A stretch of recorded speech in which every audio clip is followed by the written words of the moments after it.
Welcome to this tutorial on how to buy the S&P 500 using E-Trade. In this video, we will guide you step by step through the process to help you invest in one of the most popular stock market indices. First, you need to set up your E-Trade account if you have not done that yet. Go to the E-Trade website and click on the Open an Account button. You will need to provide personal information like your name, address, social security number, and employment details. Once you complete the application, you will receive confirmation and your account will be activated.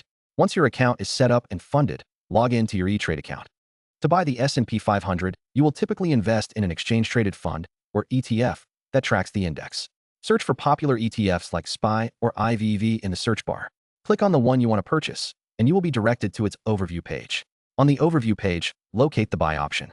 Enter the number of shares you wish to purchase and review the order details. Make sure everything looks accurate before hitting the Submit button. After your order is placed, you can track your investment through your portfolio. Congratulations, you have now bought into the S&P 500.